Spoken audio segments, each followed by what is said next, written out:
లో భాగంగా botany second year మొదటి యూనిట్లో వృక్ష శరీర ధర్మశాస్త్రంలో ఉన్నటువంటి ప్రధాన అంశాల్లో మనకు మొక్కలు నీటి సంబంధాలు వాటిలో మనం తెలుసుకుంటున్నాము. ఇక్కడ భౌమ్య మొక్కలు రోజు అత్యధికంగా నీటిని గ్రహిస్తాయి. ఈ భౌమ్య మొక్కలు అనేటువంటివి రోజు అత్యధికంగా నీటిని గ్రహిస్తాయి, కానీ దానిలో చాలా భాగం నీటిని పత్రాల ద్వారా జరిగే బాష్పోత్సేకం అనే చర్య ద్వారా వాతావరణానికి కోల్పోతాయి. అంటే భౌమ్య మొక్కలు రోజు అత్యధికంగా నీటిని గ్రహిస్తాయి, కానీ దానిలో చాలా భాగం నీటిని పత్రాల ద్వారా జరిగే బాష్పోత్సేకము అనే చర్య ద్వారా ఏం చేస్తుంది, వాతావరణంలోకి కోల్పోతాయి. పూర్తి స్థాయిలోకి పెరిగిన మొక్కజొన్న ఒక రోజులో దాదాపు 3 లీటర్ల నీటిని పీల్చుకుంటుంది. కాగా ఆవ మొక్క 5 గంటల్లో తన బరువుకు సమానమయ్యే నీటిని గ్రహిస్తుంది.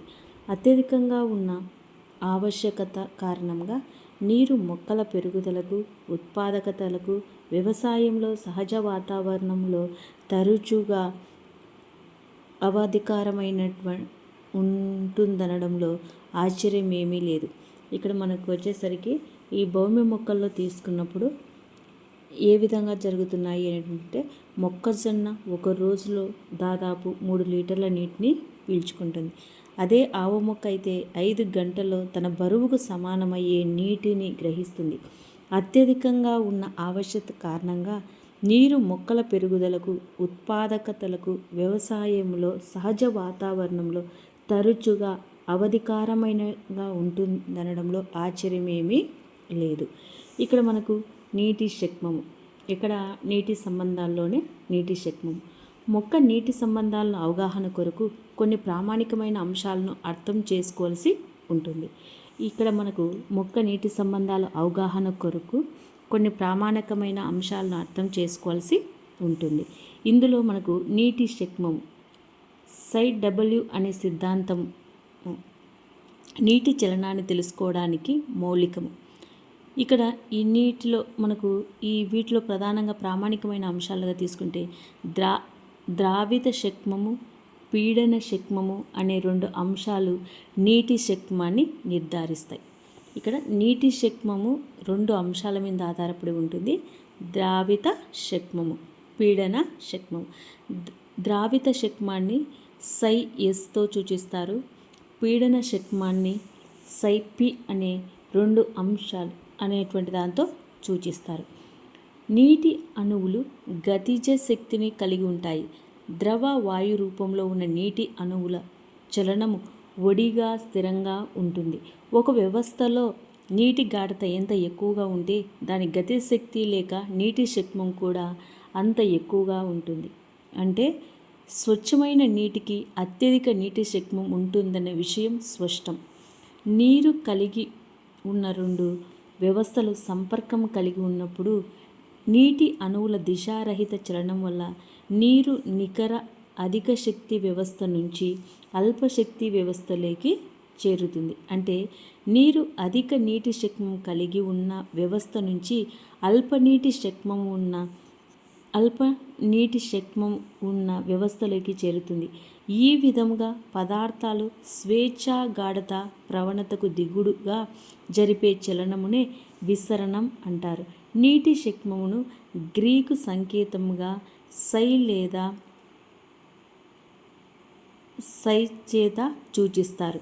దీని పీడన ప్రమాణాలు పాస్కల్ పిఏలో వ్యక్తీకరిస్తారు. సాంప్రదాయంగా ప్రామాణికత ఉష్ణోగ్రతలు, శూన్య పీడనాల వద్ద స్వచ్ఛమైన నీటికి నీటి శక్మమును 0గా పరిగణిస్తారు. ఇక్కడ మనకు నీటి శక్మాన్ని గ్రీకు సంకేతంలో మనకు సైతో సూచిస్తారు. దీనికి పీడన ప్రమాణాలు పాస్కల్లో వ్యక్తీకరిస్తారు. సాంప్రదాయంగా ప్రామాణిక ఉష్ణోగ్రతలు, శూన్య పీడనం వద్ద స్వచ్ఛమైన నీటికి నీటి శక్మమును 0గా పరిగణిస్తారు.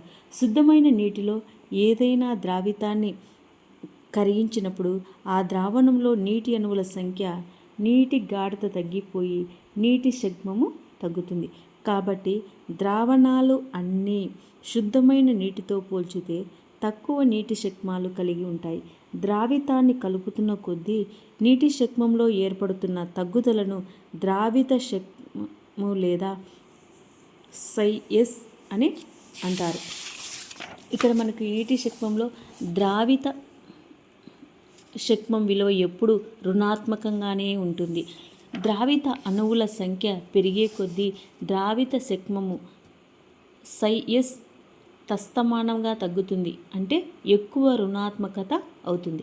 వాతావరణ పీడనం వద్ద ఒక ద్రావణంలో నీటి శక్మము ద్రావిత శక్మానికి సై డబ్ల్యూ సై ఎస్ అంతో సూచిస్తారు. శుద్ధమైన నీటికి కానీ ద్రావణానికి కానీ వాతావరణ పీడనం కంటే అధిక పీడనాన్ని అనువర్తింపజేస్తే వాటి నీటి శక్మము పెరుగుతుంది. అంటే ఇది ఒక ప్రాంతం నుంచి వేరొక ప్రాంతానికి నీటిని పంపిణీ చేయడం వంటిది. మన శరీరంలో ఏదైనా వ్యవస్థలో అధిక పీడనం ఏర్పడే అవకాశం ఉందా అని మీరు ఎప్పుడైనా ఆలోచించారా? మొక్క కణములోకి నీరు విసరణం చెందినప్పుడు మొక్క వ్యవస్థలో పీడన వృద్ధి చెందుతుంది. దీనివల్ల కణకౌచము ఒత్తిడికి లోనవుతుంది. ఆ ఫలితంగా కణ స్ఫీతం చెందుతుంది. నీరు ప్రవేశించినప్పుడు వల్ల స్ఫీత కణములో ఎంత మేరకు నీటి శక్మము వృద్ధి చెందుతుందో ఆ పీడనాన్ని పీడన శక్మము అంటారు. ఇది సాధారణంగా ధనాత్మకంగా ఉంటుంది. అయితే మొక్కలలో దారు ద్వారా కాండములోకి ఊర్ధ్వముఖంగా జరిగే నీటి రవాణా నీటి స్తంభంలో ఏర్పడే ఉన్న రుణతన్యత లేదా రుణ శక్మం వల్ల కలుగుతుంది. పీడనము శక్మమును సైపి సంకేతంతో సూచిస్తారు. ఒక కణములో నీటి శక్మము దానిలో ఉన్న ద్రావిత శక్మము పీడన శక్మాల చేత ప్రభావితమై ఉంటుంది. వీటి మధ్య ఏర్పడిన సంబంధాన్ని ఈ క్రింది విధంగా చూపవచ్చు. అంటే కణములోని నీటి శక్మము దానిలో ఉన్న ద్రావితపు శక్మము పీడన శక్మాల చేత ప్రభావితమై ఉంటుంది. వీటి మధ్య ఏర్పడి ఉన్న సంబంధాన్ని ఈ క్రింది విధంగా సూచించవచ్చు. సై డబ్ల్యూ సై ఎస్ ప్లస్ సై పి అనే విధంగా సూచిస్తారు. ఇక్కడ ద్రవాభిసరణ. ఈ ద్రవాభిసరణలో మనము తెలుసుకుందాం. వృక్షకణము కణత్వచము కణకౌచంతో ఆవరించబడి ఉంటుంది. కణకౌచము నీరు ద్రావితాలకు సంపూర్ణ పారగమ్యత చూపుతూ ఏ పదార్థాలను అడ్డుకోదు. మొక్క కణాలలో కేంద్రీయంగా ఉన్న పెద్ద రిక్తిక ఉంటుంది.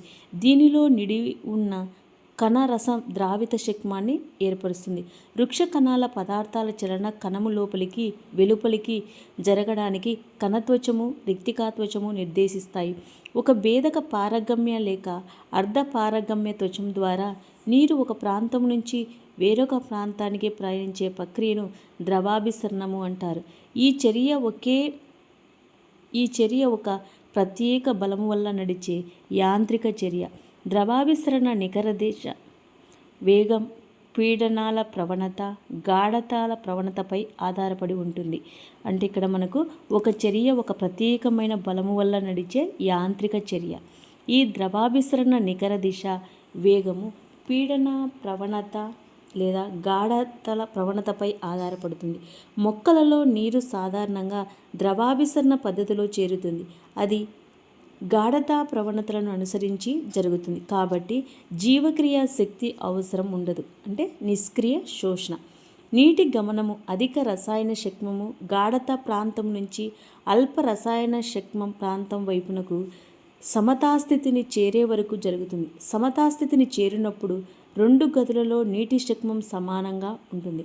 పాఠశాలలో మీరు బంగాళదుంప ఆస్మోమీటర్ ప్రయోగం చేసి ఉంటారు. దుంపను నీటిలో ఉంచినప్పుడు దాని లోపల కుహరంలో నిండి ఉన్న గాఢ చక్కెర ద్రావణంలోకి ద్రవాభిసరణ చర్య వల్ల నీరు చేరుతుంది. అంటే మనం పాఠశాలలో ఉన్నప్పుడు బంగాళదుంపలో ఆస్మోమీటర్ ప్రయోగం చేసి ఉంటారు. దుంపను నీటిలో ఉంచినప్పుడు దాని లోపల కుహరంలో నిండి ఉన్న గాఢ చక్కెర ద్రావణంలోనికి ద్రవాభిసరణ చర్య వల్ల నీరు చేరుతుంది అనేటువంటిది మనము తెలుసుకుంటున్నాం. ఇక్కడ ఈ పటాన్ని గమనించవచ్చు. భేదక పారగమ్య త్వచము అనేటువంటి దానిలో ఇక్కడ మనం తీసుకుంటే ఏ మరియు బి అనే రెండు గదుల ద్రావణాలతో నింపబడి భేదక పారగమ్య త్వచము వేరు చేయబడి ఉంటుంది. ఏ గదిలోని ద్రావణంలో నీటి శక్మం తక్కువ బి. ఏ గదిలో ద్రావణాల్లో ద్రావితాల శక్తి తక్కువ? ద్రవాభిసరణ ఏ దిశలో జరుగుతుంది? ఏ ద్రావణము అధిక ద్రావిత శక్మాలను చూపుతుంది? సమతాస్థితిలో ఏ గదిలో నీటి శక్మం తక్కువ? ఒక గదిలో శక్మం సై 2000 kPa ఉండగా రెండవ గదిలో 1000 kPa ఉంది. ఏ గదిలో శక్మము సై అధికంగా ఉంది? గరాటులో చక్కెర ద్రవణంతో నింపబడి ఉన్న అర్ధపారగమ్య త్వచములో వేరు చేయబడి శుద్ధమైన నీటిలో ఉంచిన మరొక ప్రయోగాన్ని ఇప్పుడు చూద్దాం. అర్ధపారగమ్య త్వచాన్ని కోడిగుడ్డు నుంచి పొందవచ్చు. ఒక సూక్ష్మ రంధ్రం చేసి గుడ్డు నుంచి తెల్ల పచ్చ సొనలను తీసివేసి పెంకును పలచని హైడ్రోక్లోరిక్ ఆమ్లంలో కొన్ని గంటలు ఉంచాలి. అంటే ఇక్కడ కూడా మనము ఒక గరాటులో చక్కెర ద్రవంతో నింపబడి ఉంటుందని అర్ధపారగమ్య త్వచంతో వేరు చేయబడిన శుద్ధమైన నీటిని ఉంచిన మరొక ప్రయోగాన్ని ఇప్పుడు చేద్దాం. ఈ ప్రయోగంలో మనకి ఏం కనపడుతుంది అనేటువంటి తీసుకుంటే అర్ధపారగమ్య త్వచానికి కోడిగుడ్డును నుంచి పొందవచ్చు. ఒక సూక్ష్మ రంధ్రం చేసి గుడ్డు నుంచి తెల్ల పచ్చసొనలను తీసివేసి పెంకును పలుచని హైడ్రోక్లోరిక్ ఆమ్లంలో కొన్ని గంటలు ఉంచాలి. ఇక్కడ మనము పెంకును దేంట్లో ఉంచాలి అనేది క్వశ్చన్ వచ్చే ఆస్కారం ఉందంటే హైడ్రోక్లోరిక్ ఆమ్లం కొన్ని గంటలు. ఎన్ని అంటే కొన్ని గంటలు. గుడ్డును పెంకు కరిగి త్వచం లభిస్తుంది. నీరు గరాటులోకి ప్రవేశింది. దానితో గరాటులోకి ద్రావణ మట్టం పెరుగుతుంది. ఈ చర్య సమస్థితిని చేరే వరకు జరుగుతుంది. ఒకవేళ సుక్రోజ్ అణువులు త్వచం ద్వారా బాహ్య విసరణం చెందకుంటే అసలు సమతాస్థితిని సంభవిస్తుందా? త్వచం ద్వారా నీరు గరాటులోకి చేరకుండా ఉండాలంటే గరాటు పైభాగం నుంచి బాహ్య పీడనాన్ని కల్పించవచ్చు. నీటి విసరణ నిరోధించగలిగే ఈ పీడనాన్ని ద్రవాభిసరణ పీడనం అంటారు. ద్రావిత గాఢత ఎక్కువగా ఉంటే ఎక్కువ పీడనాన్ని కల్పించవచ్చు ఉంటుంది. సంఖ్యాపరంగా చెప్పాలంటే ద్రవాభిసరణ పీడనము ద్రవాభిసరణ శక్మం సమానమే అయినప్పటికీ వాటి సంఖ్యలు వ్యతిరేకం. ద్రవాభిసరణ పీడనము ధనాత్మకంగా ఉంటే ద్రవాభిసరణ శక్మము రుణాత్మకంగా ఉంటుంది. ఇక్కడ మనం ఈ పటాన్ని ద్రవాభిసరణ నిరూపించడానికి ఒక తిసిల్ గరాటును చక్కెర ద్రావణంతో నింపిన ఒక బీకరును నీటిలో తలక్రిందులుగా ఉంచడం ద్వారా నీరు త్వచము ద్వారా విసరణ చెందడం వల్ల ఇక్కడ మనకు ఏర్పడుతున్నాయి అనేటువంటిది ఒక ప్రయోగాన్ని మనము ఇక్కడ పరిశీలన అనేటువంటిది చేస్తూ ఉన్నాం. ఈ ప్రయోగంలో మనం పరిశీలన అనేటువంటిది చేసిన తర్వాత ఇందులో మనకి ఏ విధంగా ఏర్పడుతున్నాయి అనేది తెలుసుకుందాం. కణత్వచ ఈ కణద్రవ్య సంకోచము నీటి గమనం సంబంధించి కణాలు లేక కణజాలాలు వ్యవహరించే తీరు వాటి చుట్టూ ఉన్న ద్రావణంపై ఆధారపడి ఉంటుంది. బాహ్య ద్రావణము ఇక్కడ మనకు బాహ్య ద్రావణము అనేటువంటి తీసుకున్నప్పుడు ఈ బాహ్య ద్రావణంలో కణద్రవ్యంలో ఈ ద్రవాభిసరణ పీడనంతో సమానంగా ఉంటే దానిని సమాన గాఢ ద్రావణము అంటారు. బాహ్య ద్రావణము కణద్రవ్యం కంటే పలుచగా ఉంటే దానిని అల్పగాఢ ద్రావణము అంటారు. బాహ్య ద్రావణము కణద్రవ్యము కంటే చిక్కగా ఉంటే దాన్ని అధిక గాఢ ద్రావణము అంటారు. కణాలను అల్పగాఢ ద్రావణంలో ఉంచితే ఉబ్బుతాయి, అధిక గాఢ ద్రావణంలో ఉంచితే ముడుచుకుంటాయి. ఇక్కడ కణద్రవ్య సంకోచం గురించి మనం తెలుసుకుంటున్నాము.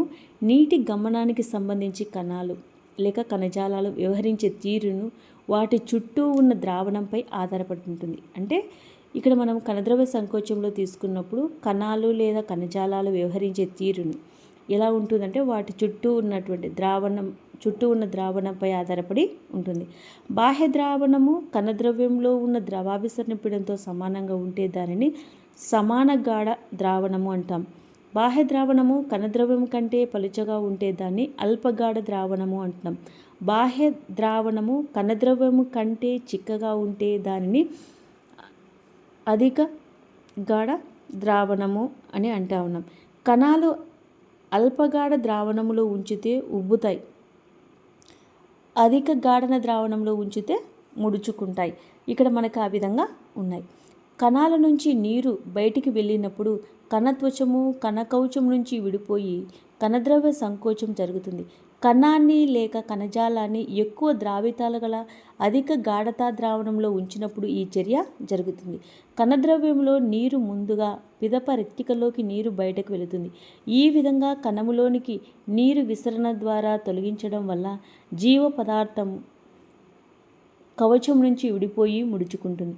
ఈ ప్రక్రియ ముందుగా కణకవచం మూలాలలో ప్రారంభమవుతుంది. ఈ దశను ప్రారంభ కణద్రవ్య సంకోచము అంటారు.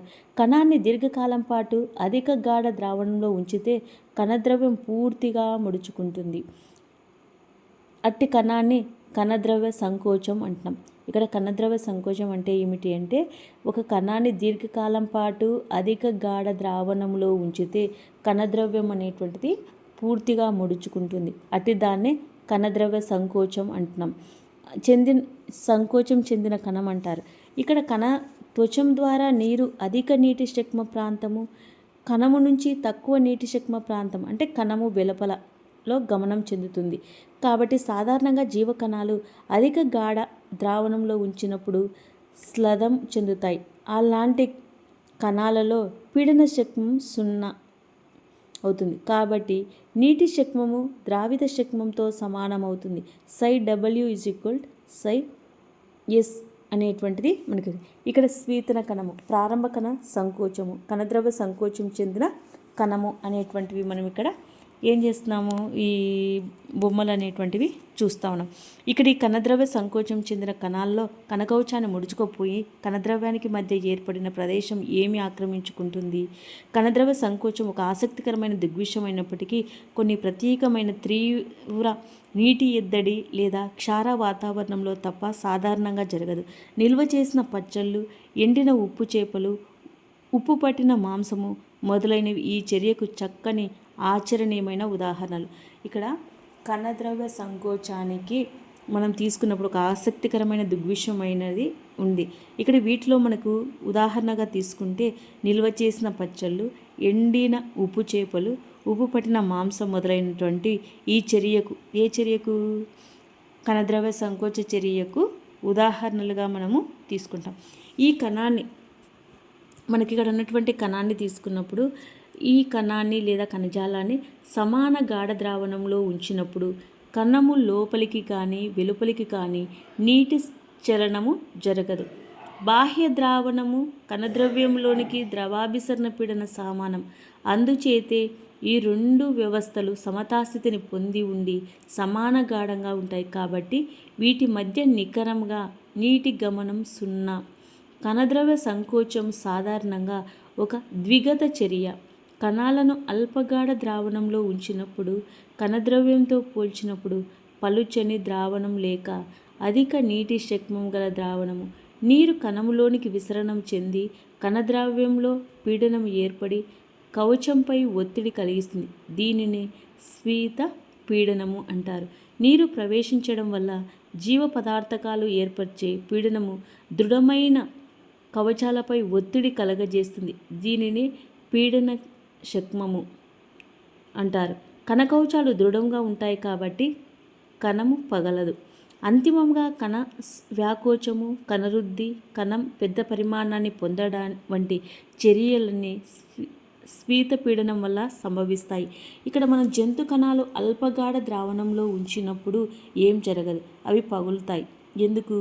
ఒక స్లదం కణము యొక్క psi ఎంత ఉంటుంది? వృక్ష కణాలు కాకుండా ఏ ఇతర జీవుల కవచాన్ని కలిగి ఉంటాయి? ఉదాహరణకు ఇక్కడ మనం తీసుకుంటే నిపానము, కొల్లాయిడ్ల వంటి ఘనపదార్థాలు నీటిని అధికంగా శోషించుకొని విస్తారంగా ఘనపరిమాణంలో వృద్ధి చెందుతూ ప్రత్యేకమైన విసరణ ప్రక్రియను నిపానం అంటారు. విత్తనాలు, పొడిగా ఉన్న కొయ్యలు నీటిని పీల్చుకునే విధానాన్ని నిపాన చర్యకు చక్కని ఉదాహరణగా చెప్పవచ్చు. అంటే ఇక్కడ మనం ఏం చెప్తున్నాము? విత్తనాలు, పొడిగా ఉన్న కొయ్యలు నీటిని పీల్చుకునే విధానంలో నిపాన చర్యకు చక్కని ఉదాహరణలుగా చెప్పవచ్చు. ఆది మానవుడు కొండలను, బండరాలను చీల్చడానికి నిపాన చర్య ద్వారా ఏర్పడే నిపాన పీడనాన్ని ఉపయోగించాడు. ఇక్కడ మనకు ఆది మానవుడు అనేటువంటిది తీసుకుంటే ఏం చేస్తున్నాడు? నిపాన చర్యల ద్వారా ఆది మానవుడు కొండలను, బండరాలను చీల్చడం అనేటువంటిది ఏర్పడే నిపాన పీడనాన్ని ఉపయోగించాడు. నిపాన వల్ల ఏర్పడే పీడనం వల్ల విత్తనాలు మొలకెత్తడానికి, మొలకలు భూమిని చీల్చుకొని బయటకి పెరగడానికి, స్థిరపడటానికి వీలవుతాయి. వివిధ రకాల కార్బనానిక్ పదార్థాలు భిన్న నిపాన సామర్థ్యాలు ఉంటాయి. ప్రోటీన్కు అధిక నిపాన సామర్థ్యం ఉండగా కార్బోహైడ్రేట్లకు తక్కువ ఉంటుంది. అందుకే ప్రోటీన్ సమృద్ధంగా ఉండే బఠానీ గింజలు, పిండి ఎక్కువగా ఉన్న గోధుమ ధాన్యం కంటే ఎక్కువ ఉబ్బుతాయి. నిపాన చర్యలలో కూడా నీరు గాఢతా ప్రవణతకు అనుకూల దిశలో చెల్లిస్తుంది కాబట్టి ఇది ఒక ప్రత్యేకమైన విసరణ చర్య. విత్తనాలు తదితర భాగాలలో దాదాపుగా నీరు ఉండదు. ఇక్కడ మనకు కాబట్టి అవి నీటిని సులభంగా పీల్చుకుంటాయి. అంటే విసరణ చర్య అంటే విత్తనాలు తదితర భాగాల దాదాపు నీరు ఉండదు. ఇక్కడ ఉండదు కాబట్టి నీటిని సులభంగా పీల్చుకుంటాయి. నిపానం జరగాలంటే నీటిని పీల్చే భాగానికి ద్రవానికి మధ్య నీటి శక్మ ప్రవణత అవసరం. ఇంతేకాక ఏ పదార్థమైనా నిపానం చూపాలంటే పీల్చే పదార్థానికి ద్రావణానికి మధ్య బంధుత్వం ఉండటం అవసరం. అంటే ఇక్కడ మనం తీసుకుంటే పదార్థమైన నిపానం చెందాలి అంటే పీల్చే పదార్థానికి ద్రవానికి మధ్య బంధుత్వం అనేటువంటిది ఉండాలి అనేది మనం ఇక్కడ తెలుసుకుంటాం. నీటి దూరస్థ రవాణా. ఇక్కడ నీటి దూరస్థ రవాణాలో మనం తీసుకున్నప్పుడు ఏ విధంగా ఉన్నాయి అంటే కనుక తెల్లని పుష్పాలు గల ఒక కొమ్మను రంగు నీటిలో ఉంచినప్పుడు కాసేపటికి పుష్పాల రంగులోకి మారుతాయని నిరూపించే ప్రయోగాన్ని మీరు అంతకుముందు దశలో చేసే ఉంటారు. కొమ్మలో తెగిన అంచును పరిశీలించినప్పుడు రంగు నీరు ఏ భాగం నుండి ప్రయాణించిందనే వాస్తవాన్ని మీరు గుర్తించి ఉండొచ్చు. ఈ ప్రయోగం వల్ల నీటి గమనం నాళికా పుంజాల ద్వారా ప్రత్యేకించి దారు ద్వారా జరిగిందని సులభంగా నిరూపించవచ్చు. ఇప్పుడు మనం ఇంకా ముందుకు వెళ్ళి నీటి గమనము, ఇతర పదార్థాల రవాణాకు సంబంధించిన యాంత్రికాలను అర్థం చేసుకుందాం. మొక్కల పదార్థాలు దూరస్థ రవాణా కేవలము విసరణం వల్లే వీలు కాదు. విసరణ చర్య మందకొడిగా నడిచే ప్రక్రియ. ఇది సమీప దూరాలకు జరిగే రవాణాకు మాత్రమే వర్తిస్తుంది. ఉదాహరణకు ఒక అణువు దాదాపు 50 మైక్రోమీటర్ పరిమాణం ఉన్న కణము నుంచి ప్రయాణించడానికి రమారమి 2.5 సెకండ్లు సమయం పడుతుంది. ఈ వేగంతో 1 మీటరు దూరాన్ని అణువులు విసరణ ద్వారా ప్రయాణించాలి అంటే ఎన్ని సంవత్సరాలు కావాలో లెక్కించాలరా. పెద్ద పరిమాణంలో సంక్లిష్ట నిర్మాణం కలిగి ఉన్న జీవులలో పదార్థాలు దూర ప్రాంతాలకు చేరవలసి ఉంటుంది. కొన్నిసార్లు ఉత్పత్తి కేంద్రాలు, నిల్వ చేసే కేంద్రాల మధ్య ఎక్కువ దూరం ఉంటుంది. అటువంటి సందర్భాల్లో సక్రియ రవాణా లేక విసరణ వంటి ప్రక్రియలు సరిపోవు. కాబట్టి ప్రత్యేకమైన దూర రవాణా వ్యవస్థలు ఎక్కువ దూరాలకు ఎక్కువ వేగంతో పనిచేసేవి కావలసి ఉంటుంది. నీరు, ఖనిజాలు, ఆహారం సాధారణంగా సమూహము లేదా స్థూల ప్రవాహ పద్ధతిలో పయనిస్తాయి. స్థూల ప్రవాహంలో పదార్థాలు 2 బిందువుల మధ్య ఉన్న పీడన వ్యత్యాసాలు వల్ల ఒక చోటు నుంచి మరి ఒక చోటుకు స్థూలంగా లేక ముకుమ్మడిగా చెలిస్తాయి. ద్రావణంలో కరిగిన లేదా అవలంబితంగా ఉన్న పదార్థాలు నదీ ప్రవాహము మాదిరిగా సమవేగంతో కొట్టుకొని పోతూ ఉండటం వల్ల స్థూల ప్రవాహ విధానం ముఖ్య లక్షణము. విసరణ పద్ధతిలో విభిన్న పదార్థాలు గాఢతా ప్రవణత వల్ల స్వతంత్రంగా చెలిస్తూ ఉండే వివిధంగా కాక స్థూల ప్రవాహం భిన్నంగా ఉంటుంది. స్థూల ప్రవాహం ధనాత్మక జలస్థితిక పీడనము, ఉదాహరణకు తోటల్లో ఉపయోగించే నీటి గొట్టము, లేక రుణాత్మక జలస్థితిక పీడనం, ఉదాహరణకు నోటితో పీల్చడానికి ఉపయోగించే గొట్టం. ఇక్కడ మనకు తీసుకుంటే స్థూల ప్రవాహం ధనాత్మక జలస్థితిక పీడనానికి ఉదాహరణ తోటల్లో. అదేవిధంగా మనకు రుణాత్మక జలస్థితిక పీడనానికి తీసుకుంటే నోటితో పీల్చేడానికి ఉపయోగించే గొట్టం ద్వారా సిద్ధిస్తుంది. నాళిక కణజాలాలు లేక ప్రసరణ కణజాలాల ద్వారా జరిగే పదార్థాల ప్రవాహాన్ని స్థానాంతరం అంటారు. మీరు ఉన్నత మొక్కల వేరు, కాండము, పత్రాలు, అడ్డుకోతలను పరిశీలించి వాటిలో నాళికాపుంజ వ్యవస్థను గమనించి ఉంటారు. ఉన్నత మొక్కలలో అత్యంత ప్రత్యేకత కలిగి ఉన్న దారువు పోషక కణజాలం, అనేక నాళికా కణజాలాలు ఉంటాయి. దారువు ద్వారా నీరు, ఖనిజ లవణాలు, కొన్ని కార్బనిక నత్రజని పదార్థాలు, హార్మోన్లు వేరు వ్యవస్థ నుంచి వాయుగత భాగాలకు స్థానాంతరం చెందుతాయి. అట్లే పోషక కణజాలం ద్వారా విభిన్న కార్బనిక, అకార్బనిక ద్రావితాల పత్రాల నుంచి ఇతర భాగాలకు స్థానాంతరం చెందుతాయి. మొక్కలు నీటిని ఎలా పోషిస్తాయి? మొక్కలలో ప్రవేశించిన అధిక భాగము నీరు వేర్ల ద్వారా ప్రవేశిస్తుంది. అందుకే మనము పత్రాలను కాకుండా నేలను నీటితో తడుపుతాము. వేరు కొన భాగంలో మిలియన్ల సంఖ్యలో ఉన్న మూలకేశాలు నేల నుంచి నీరును, ఖనిజాలను పీల్చడంలో ముఖ్య పాత్ర వహిస్తాయి. మూలకేశాలు వేరు బాహ్య చర్మం నుంచి ఉత్పత్తి అయ్యి పలుచని కవచాలు, అధిక ఉపరితల వైశాల్యాన్ని కలిగి అధిక నీటిని పీల్చుకునే సామర్థ్యాన్ని చూపుతాయి. మూలకేశాలు నీరు, ఖనిజాలను విసరణ చర్య వల్ల పీల్చుకుంటాయి. మూలకేశంలోకి ప్రవేశించిన నీరు దిగువ ఉన్న వేరు పొరలోకి 2 విభిన్న విధాల ద్వారా చేరుతుంది. అవి అపోప్లాస్ట్ పదము, సింప్లాస్ట్ పదం అనేటువంటి 2 వాటి ద్వారా జరుగుతుంది. మొక్క దేహం నిండా పక్కపక్క ఆనుకొని ఉన్న కణకవచాలు విచ్ఛిన్నంగా ఏర్పడి ఉన్న స్థితిని అపోప్లాస్ట్ వ్యవస్థ అంటారు.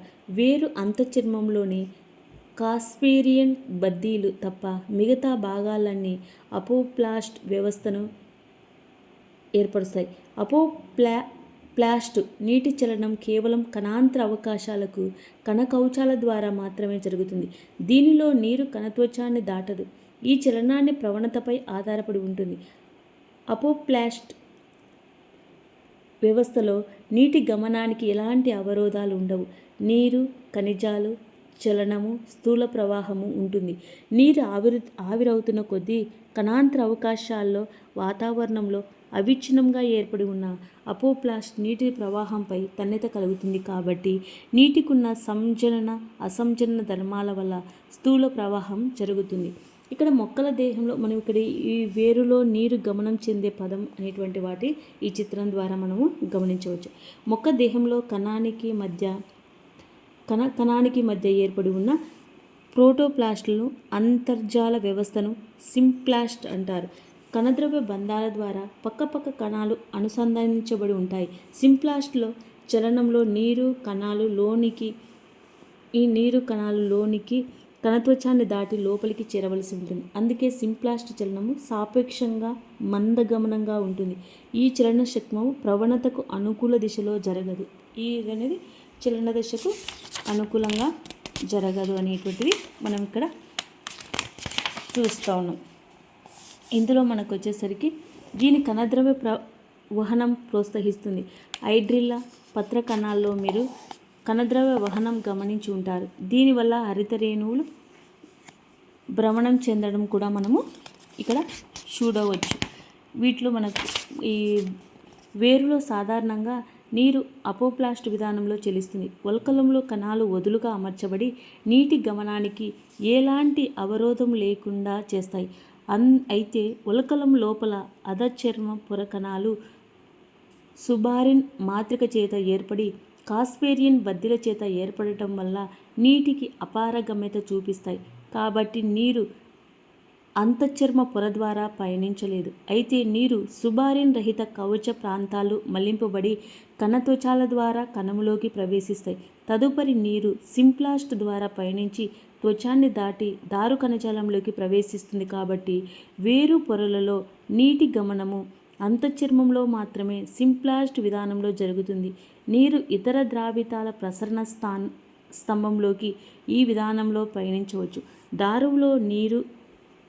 దారువులోకి నీరు పిదప కణాల లోపల కణాల మధ్య స్వేచ్ఛగా చెలుస్తుంది. లేత వేర్లలో నీరు దారు కణాలలోకి ప్రత్యక్షంగా చేరుతుంది. ఇవి నిర్జీవ జత వాహకాలు. మరియు అపోప్లాస్ట్ వ్యవస్థలోకి భాగాలు వేరు నాళికా వ్యవస్థలో నీరు ఖనిజ అయాన్లు గమన పదాలు సంగ్రహంగా మనం చూడవచ్చు. కొన్ని మొక్కలలో నీరు ఖనిజ మూలకాలు శోషణం సహాయపడే అదనపు నిర్మాణాలు ఉంటాయి. శిలీంధ్రాల వేరు వ్యవస్థను కలిసి ఏర్పడినప్పుడు సహజీవన సాంగత్యాన్ని శిలీంద్ర మూలం మైకోరైజా అంటారు. దీనిలో శిలీంధ్ర తంతువులు లేత వేరు చుట్టూ ఒలవలే ఏర్పడడం కానీ వేరు లోపల కణజాలంలో విస్తరించి కానీ ఉంటాయి. ఈ శిలీంధ్రపు తంతువులు విశాలమైన ఉపరితలాన్ని ఏర్పరిచి సాధారణ వేర్లు మృత్తిక దూర ప్రాంతాల నుంచి నీటిని ఖనిజ అయాన్లను పీల్చుకోలేని స్థితి నుంచి రక్షించి సులభంగా పీల్చుకోవడానికి తోడ్పడతాయి. శిలీంధ్రాలు వేరుకు నీరు ఖనిజాలను అందించగా వేరు శిలీంధ్రాన్ని చక్కెరలను నత్రజని సంయోగికాలను అందజేస్తాయి. కొన్ని మొక్కలను శిలీంధ్ర మూలకాలతో అవికల్పన సంబంధం ఏర్పడి ఉంటుంది. ఉదాహరణకు పైనస్ విత్తనాలు శిలీంధ్ర మూలాలు లేనిదే మొలకెత్తలేవు, స్థిరపడలేవు. ఇక్కడ మనము ఈ పైనస్ విత్తనాలు అనేటువంటివి శిలీంధ్ర మూలాలు లేనిదే మొలకెత్తలేవు, స్థిరపడలేవు. ఇక్కడ వేర్లలో సింప్లాస్ట్ అపోప్లాస్ట్ వ్యవస్థ నీరు అయాన్లను పీల్చే విధానం మనం ఇక్కడ తీస్తాం. ఇక్కడ ఉన్నాయి చూడండి, కాస్పేరియన్ బద్దీలు అనేటువంటివి ఇక్కడ ఉన్నాయి. అపోప్లాస్ట్ పదము, సింప్లాస్ట్ పదము, అంతఃచర్మము, దారువు అనేది, వల్కలము, పోషక కణజాలము, పరిచక్రం అనేటువంటి మనకి ఇక్కడ ఈ చిత్రంలో అనేటువంటిది మనము చూస్తూ ఉన్నాము.